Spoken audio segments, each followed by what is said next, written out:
So, you know, we're talking about development, but as you've heard mentioned, it's more than just about residents here in Fairfield. Why does it matter for everyone else in the city of Fairfield? Well, I think ultimately it will affect everyone at some point, and I think it's important that our city leaders are paying attention to a comprehensive plan and making sure they're updating that and making sure that their residents are first and that we understand what they're doing in the long term.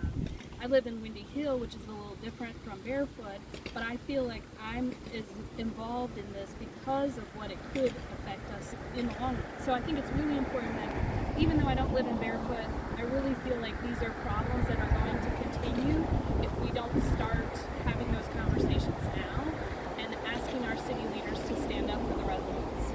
Because even though I don't live in Barefoot, it will affect me eventually, and I want to be involved to support that. So I know down the road that I've been part of the plan, not part of the problem. As a resident, how does it make you feel seeing North Myrtle Beach City Council's reaction or lack thereof to these concerns being brought forward? It's always concerned me that elected officials don't feel like they can sit down with the residents and somehow find a common ground. We elect them, we ask them to be our advocates, and in this way, we don't feel like we're being represented. And that's their ultimate goal, is to represent their citizens and be responsible in developing the city that they were entrusted to. And we're not getting that. And that's important because it's all we ask, is that they help advocate for us, residents, and develop a plan that's good for everyone. And there's not a lot of communication between the residents and the council. We know that the Planning Commission voted 7-0 in favor of not having this development, and the City Council disregarded that. Even though the Planning Commission has no real power, they disregarded that and went ahead and approved it. And that, to me, sends the message that perhaps you're not listening to the powers that be, the people that are there helping you to sift through what's important for the city. What do you want to say to citizens watching this about this petition? What's your one message to them? Why do they need to be cognizant that there may be something out of this?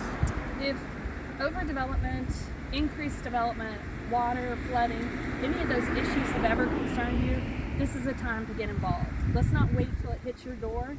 Let's not wait till it hits your development. Come help us now. Sign this petition. Let the City Council know that your voices are going to be heard, and we can have a better future. We can have a better outcome. We don't have to wait till it happens in another development. Let's stop it now, and let's do a better job in the future. I pose the same question.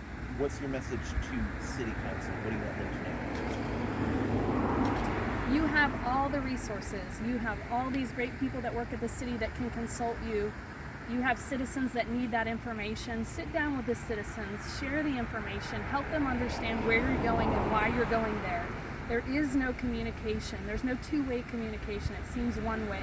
And it would be really important for the citizens to understand your vision, what you see in the future, how you see it's not affecting us, because it's not simply enough to approve it and to tell us to deal with it. It's much more important to show us what you see so we can see that too. I'll give you the last word. Any final thoughts? Anything you think we'll listen here? Vote for Jolene. No, I'm just kidding. Vote for Jolene, yes. No, I just think that this is planning and city development is so often done backwards. You know, we want to see the vision. We want to see and maintain what North Myrtle Beach, we want to see what North Myrtle Beach could be in the future, and we want to see that development and bring it to fruition. What feels like happening is this accelerated development, and then we're going backwards to try and fix the infrastructure. And I think that's been a problem in many cities. North Myrtle Beach has a great, neighborhood community. People love living here. Let's give them what they came for, which is a great community. Let's make that community a vision we can all see down the road, so we can enjoy living here and not worry about what's going to happen next. What's going to happen next? I hear people wanting to move already because of the overdevelopment. Let's reassure the citizens that we have a greater plan, we're going to be responsible, and it's going to be something that everybody can enjoy.